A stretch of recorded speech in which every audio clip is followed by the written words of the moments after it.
Lord's people in this time period, which is a very special time period because it's the end stage of Earth's history, and the church age was in operation for almost 2,000 years, and here we are living at a time in the world when the church age is over. Some have gathered together in a fellowship setting, and it could be in their home. Maybe they meet at the park, or maybe they rent a hall, whatever. And from everything we read in the Bible, there is nothing against it. God does not encourage it. He doesn't say, my people gather together outside of the church in fellowship groups. That you won't find that in the Bible. It's not there. But neither does he condemn it or speak against it or command not to do it. But some have taken it upon themselves, and they have said, now look, you look like a church. You look like a church. You got Bibles, you have people preaching, you sing hymns, and the church age is over, and so what you're doing, you're doing wrong.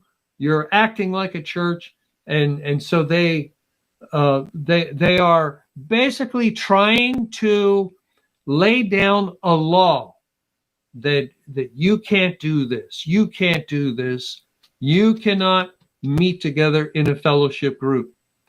But God has not himself laid down that law, thereby making it permissible. Just like we were talking earlier, there's many things God doesn't specifically address as far as speed limits and wearing masks or things like that.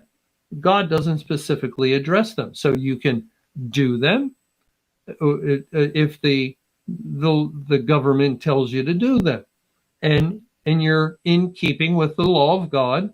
And likewise, God does not specifically address fellowships, and yet there are people, they want to make that law.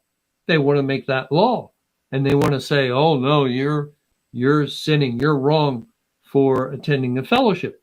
That is an example of being holier than the one who himself is the only holy one in his being, God. And if God were to make that law, that's a different story. That's a different story. And God's people would obey and okay. By the way, in case you haven't noticed, EBible Fellowship and our name Fellowship, the part of our name Fellowship has nothing to do with fellowship groups. But E stands for electronic, Bible, because that's our constant focus, fellowship, because the Bible says we have fellowship with him. That's where the word fellowship in our name comes from. And if we don't fellowship in person, okay, no big deal. No big deal. We're fine online.